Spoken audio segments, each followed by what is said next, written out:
Hello everyone, मैं सैयद याकूब। इस्तकबाल है फिर से आपका ISM एजुकेशन चैनल पे।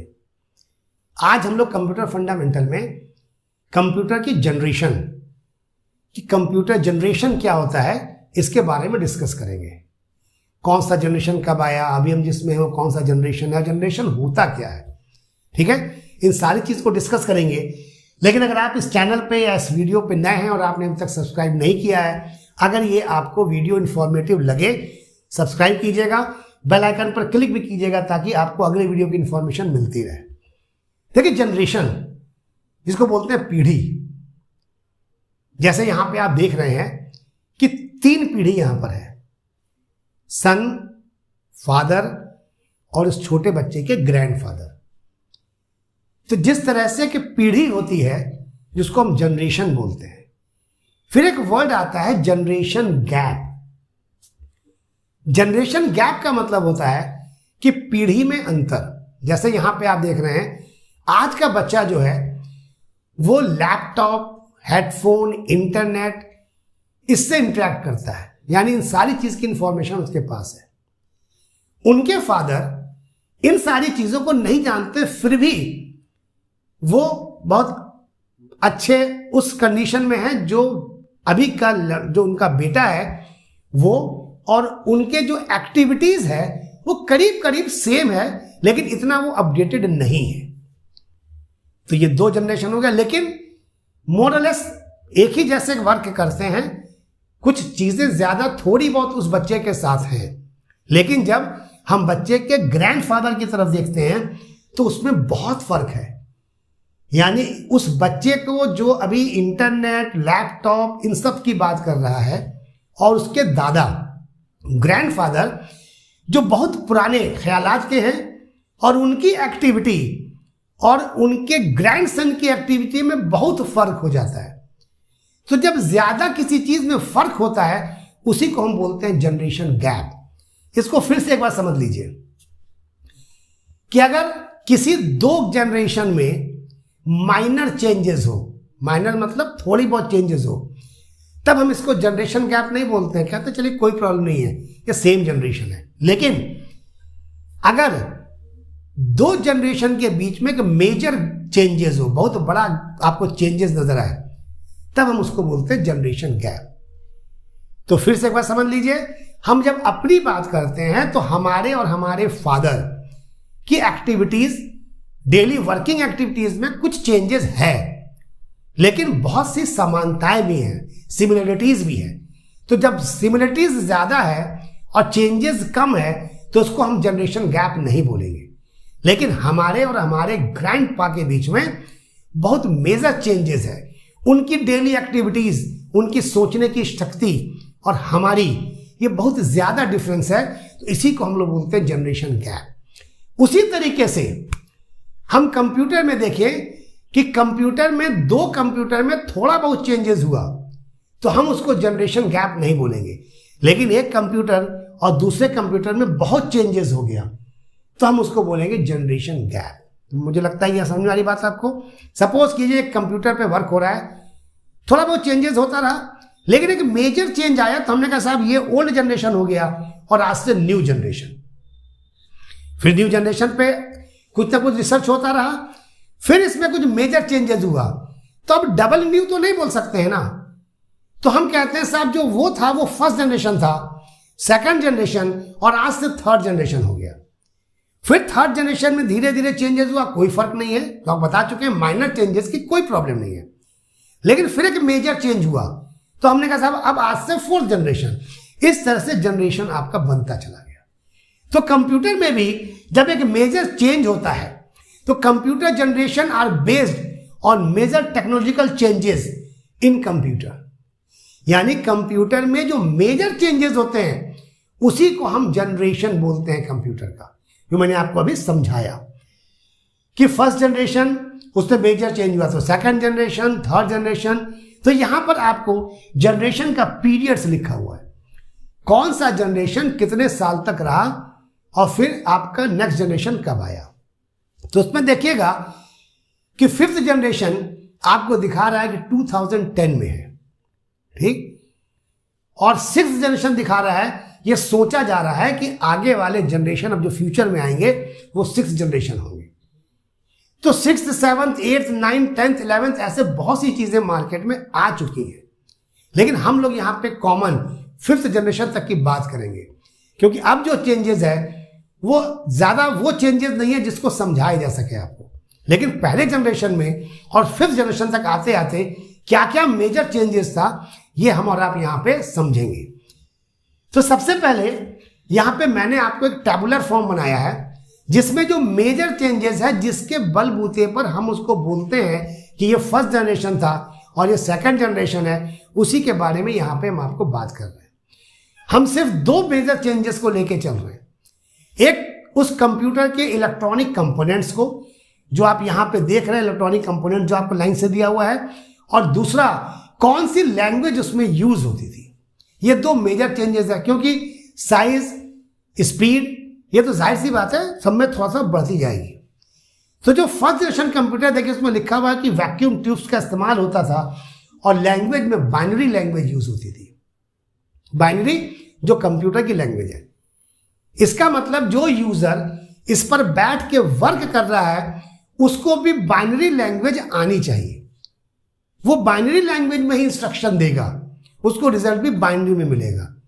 दैट मीन्स कि ये जनरल पब्लिक इसको यूज नहीं कर पा सकी, ना ही कर सकती थी, क्योंकि उसको तो बाइनरी लैंग्वेज आधा नहीं था। इसका मतलब जो साइंटिस्ट थे वही इस पर वर्क करते रहे। उसके बाद जब 2nd जनरेशन क्या मेजर चेंजेस हुआ, सबसे पहला कि वैक्यूम ट्यूब्स की जगह आपका ट्रांजिस्टर आ गया। अक्सर देखिएगा टीवी की दुकान में जाएगा, ट्रांजिस्टर एक कंपोनेंट होता है जिसमें खुद कई कंपोनेंट्स इनबिल्ट होते हैं, यानी एक कंपोनेंट के अंदर बहुत सारे कंपोनेंट, इसको ट्रांजिस्टर बोलते हैं।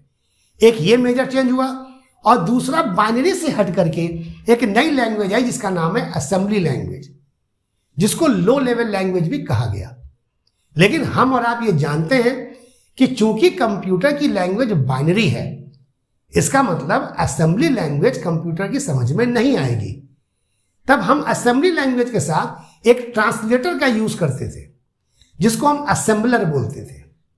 इसका मतलब यूजर जो है, जो इंस्ट्रक्शन दे रहा है, वो डायरेक्ट प्रोसेसर के पास नहीं पहुंच रहा है।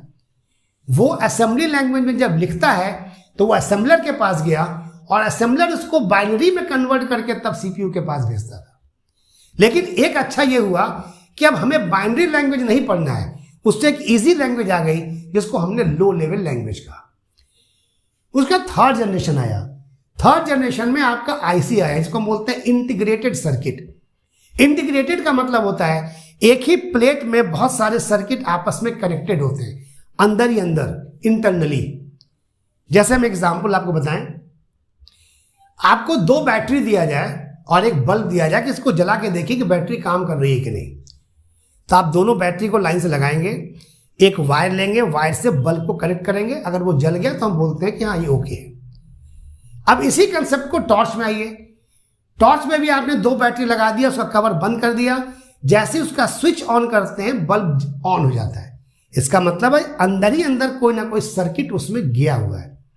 तो उसी तरीके से एक प्लेट पे अंदर ही अंदर बहुत सा सर्किट, बहुत से कंपोनेंट को आपस में जोड़ दिया गया उसी सर्किट से, उसी को हम बोलते हैं आईसी, इंटीग्रेटेड सर्किट। और दूसरी इंपॉर्टेंट चेंजेस जो उसमें आई वो आई हाई लेवल लैंग्वेज की। हाई लेवल लैंग्वेज मतलब इंग्लिश और मैथ से रिलेटेड अब लैंग्वेज का यूज होने लगा। 2 कॉमन लैंग्वेज मैंने लिखा हुआ है, फोर्ट्रॉन, बेसिक, पास्कल भी होता था, कोबोल भी होता था। ये वो लैंग्वेज थी जो हाई लेवल लैंग्वेज में यूज होती थी कंप्यूटर को कोई भी बात बताने के लिए, और ये इंग्लिश और मैथ से रिलेटेड थी। लेकिन आसान तो हो गया, लेकिन सबसे बड़ी प्रॉब्लम फिर वही रही कि कंप्यूटर को तो सिर्फ बाइनरी ही समझ में आता है। तब इसका मतलब हाई लेवल को भी कन्वर्ट करने के लिए कोई ना कोई ट्रांसलेटर चाहिए। जैसे असेंबली लैंग्वेज को कन्वर्ट करने के लिए असेंबलर चाहिए था, तो हाई लेवल को कन्वर्ट करने के लिए 2 लैंग्वेज का यूज हुआ, 2 ट्रांसलेटर का यूज हुआ। एक जिसको बोलते थे हम, जैसे आपने हाई लेवल में कुछ लिखा, अब उसको कन्वर्ट करना बाइनरी में, तो हमने वो ट्रांसलेटर बीच में लिया। उस ट्रांसलेटर में एक कहलाता था कंपाइलर। कंपाइलर मतलब जो आपके कंप्लीट इंस्ट्रक्शन को बाइनरी में कन्वर्ट करके सिस्टम तक पहुंचाता था। और एक दूसरा था इंटरप्रेटर। इंटरप्रेटर आपके कंप्लीट इंस्ट्रक्शन को ना पहुंचा करके एक एक लाइन को कन्वर्ट करता था। फर्स्ट लाइन को कन्वर्ट किया, अगर सही है तब सेकेंड लाइन को कन्वर्ट किया, अगर उसमें कहीं पर कोई कोडिंग की एरर है तो वहां रुक जाता था। तो high level language third generation में इंटीग्रेटेड सर्किट के साथ इंट्रोड्यूस हुआ। ये एक मेजर चेंजेस था। जैसे उसमें भी आपका बहुत सी लैंग्वेज हम लोगों ने यूज किया हाई लेवल में, जो आपको मैंने दो ही नाम यहां पे दिया है। फिर फोर्थ जनरेशन में माइक्रो प्रोसेसर का कंसेप्ट आया। माइक्रो प्रोसेसर का मतलब माइक्रो कंप्यूटर्स मार्केट में आए, तो उसमें जो प्रोसेसर लगा उसको माइक्रो प्रोसेसर कहा गया। यही हाई लेवल लैंग्वेज थी, लेकिन थोड़ा और बड़े रूप में आई, जिसमें आपको जावा, सी शार्प, मैंने यहां पे दो लैंग्वेज का नाम दिया है। इस तरह की लैंग्वेज मार्केट में अब आई, यानी कि अब आप इस तरह की चीजों को भी आसानी से लिख सकते हैं। जावा का मतलब अब इस पर इंटरनेट की प्रोग्रामिंग हो रही है, ऐसी बहुत सारी चीजें आई। .NET जिसको हम लोग बोलते हैं। तो फोर्थ जनरेशन में जो दो मेजर चेंजेस हुआ, वो आईसी की जगह अब माइक्रो प्रोसेसर। माइक्रो मतलब होता है बहुत छोटा, ऐसा प्रोसेसर जो देखने में बहुत छोटा है लेकिन पावर में बहुत ज्यादा है। और हाई लेवल की नई लैंग्वेजेस आई। फिफ्थ जनरेशन जिसको हम लोग बोलते हैं चिप लेवल, यानी अब जो चीजें सर्किट बन करके होती थी वो अब चिप लेवल पे आ गई। यानी कि एक छोटे से चिप में आपके कई लाख कंपोनेंट को इनबिल्ट कर दिया गया। तो कंप्यूटर का साइज तो कम हुआ ही हुआ, और ह्यूमन लैंग्वेज यूज हो गई। ह्यूमन लैंग्वेज का मतलब हम और आप जैसे इंग्लिश में बात करते हैं, उस तरह की लैंग्वेज हमने अब यूज करना शुरू कर दिया। तो ये 5 जनरेशन जिसके मेजर चेंजेस पे हम लोगों ने जनरेशन का नाम दिया, वो मैंने आपको यहां पे लिखा हुआ है। यही 5 जनरेशन आपको याद भी रखना है कि फर्स्ट जनरेशन में कौन सी लैंग्वेज थी और अभी हम कौन सी लैंग्वेज यूज करते हैं। अब इसमें दो चीज मैंने बताया आपको, माइनर चेंजेस। माइनर मतलब जो हर जनरेशन में होता रहा। मेमोरी, तो मेमोरी की साइज बढ़ती चली गई। प्रोसेसर, तो प्रोसेसर की स्पीड भी बढ़ती चली गई। तो ये इतना इंपॉर्टेंट नहीं था। जैसे यहां पर आपको दिखा रहे हैं कि देखिए, सबसे पुराने कंप्यूटर से लेकर के आप किस तरह से देखिए एक छोटे से कंप्यूटर पे आए, जो हाथ में देखिए अब आपको सॉल्व हो रहा है, सामने नजर आ रहा है। कैसे? क्योंकि चिप, मैंने बताया अभी आपको, चिप का मतलब एक छोटा सा डिवाइस जिसमें कई लाख कंपोनेंट उसमें इनबिल्ट हो गए।